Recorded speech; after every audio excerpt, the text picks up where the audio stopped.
One of the first things that I learned, I left school at the age of 15. I don't have my leaving cert or my junior cert done, but don't hold that against me. I since learned that I was not ready for education. I was not the academic type at that stage, but I moved very quickly into employment. Employment is a strange world in many respects, because we now learn that you don't have a job for life any longer. When someone says, "What are you going to be when you grow up?" and how many times do we ask children, "What are you going to be when you grow up?" As if they're going to know in many respects, But they're going to experience different life skills and different experiences, and I think that's what we need to encourage young people to do. And in many respects, if someone asked me as a child, what was I going to be when I grew up, I shudder to think what I responded with, But I do think that what we need to do is nurture imagination. We need to nurture, the creative side of people. And I suppose for someone like me who left school without a junior cert and leaving cert, I had someone there who nurtured me around my imagination. I believed I could do lots of things. I believed that, with positive action, I was capable of going on to do almost anything, to be honest about it. I remember quite clearly, as I said, being unemployed in the 80s. And one of the things that I very quickly became involved in was in my community, new community, and I wanted to be part of the shaping of that community. And I think this is where my sense of belonging began to grow within my community. All too frequently, we now see people don't have time, they're closed doors, they don't want to know what's happening outside their front door. And that's a sad reflection on society, because in many respects, what is happening is that they're just turning their back, intentionally or unintentionally, on what we should be responsible for and we should be taken care of. I have a very strong belief that if we don't move towards taking responsibility, then we are ending up with ghettos, or we're ending up with huge problems in society. One of the key things that I'm going to address today, really in many respects, is that this sense of belonging can actually change things. If we begin to share skills, begin to look at the fundamentals of values in which we take ownership for our streets, our communities, for even our employment, and how we collectively move together to create employment.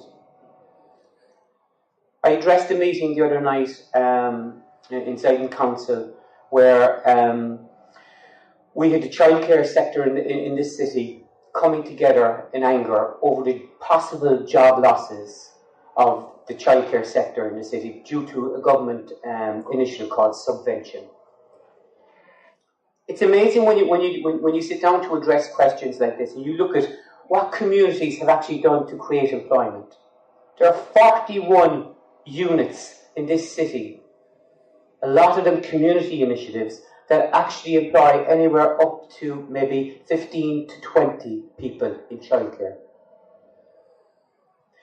In communities both that I work and that I live in, they are probably now one of the biggest employers in those communities.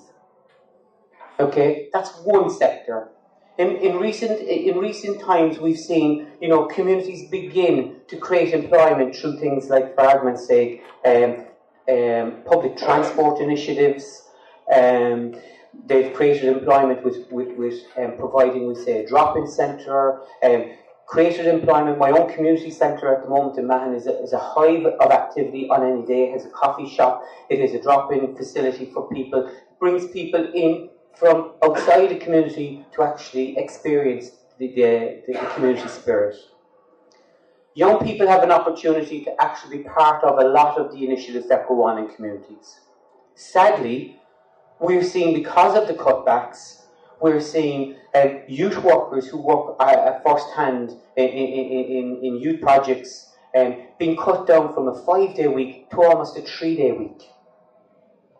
Yet these are the youth workers that would engage with young people after hours. I belong to a number of organisations in the city, and one of the key organisations I'm glad to say I was a founder member of is the Cork Volunteer Centre. As you heard earlier from Ray's presentation, we've seen a huge increase in volunteering in the city. And I would never say that volunteering should displace employment.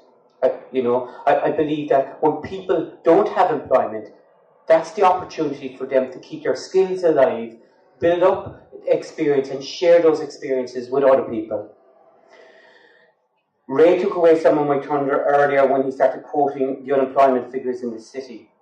We are faced with a situation where we probably surpass, in many respects, the levels of unemployment in the 80s here.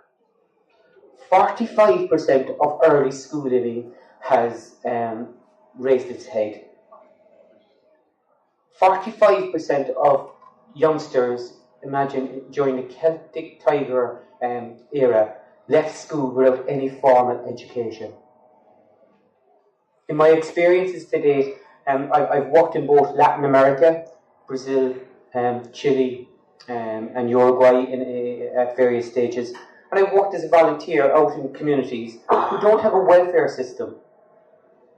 Probably, I would claim that they have a better lifestyle at one level. They know the values. They know where they want to go. They're very creative. I remember coming back from one trip and saying, I believe Ireland actually is still in the development stages. I remember lecturing in UCC some years back and raising this question to people that, I was not convinced that Ireland was, the third wealthiest state in the world or with regards to GNP. I actually felt very strongly because I work at coalface around poverty. And I would argue very strongly that when we've had things very good, we still had 45% early school living, 1% take up in third level education still, and completion in our city today. The deprivation levels that we measure in many respects are all hidden from time to time. And, Ray talked a little bit about, I think there's nearly 35,000 people in Cork at the moment are deemed unemployed.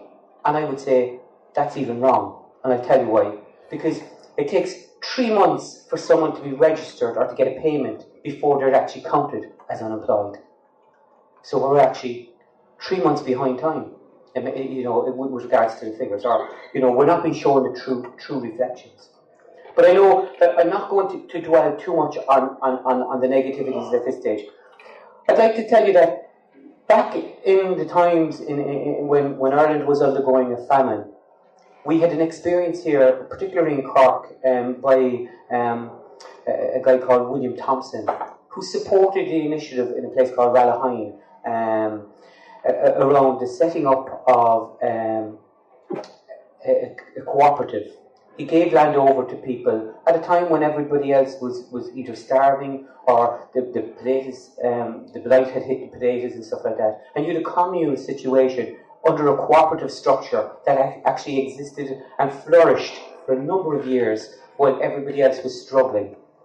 It's interesting to see that cooperatives, and I did leave school early, as I said earlier, but in the 80s, because of unemployment, I had an opportunity to go to UCC to do a course, which was a daunting task, because not after finishing education, I was quite concerned about how was I going to stand up to writing and essays and stuff like that. But I did a course in UCC which was around cooperative training and organising, in the hope that I'd come back to my own community and assist in setting up of community cooperatives, which I participated with others on. In that time, we set up a number of things. We set up a community shop under a cooperative structure. We did last allotments in the city, which is now covered over by the Mahon Point development, existed in the city. It was 25 allotments. People grew their food. We got a number of people in to share skills, and we did training, education training, and we provided a preschool. We helped people to set up their own business under a cooperative structure.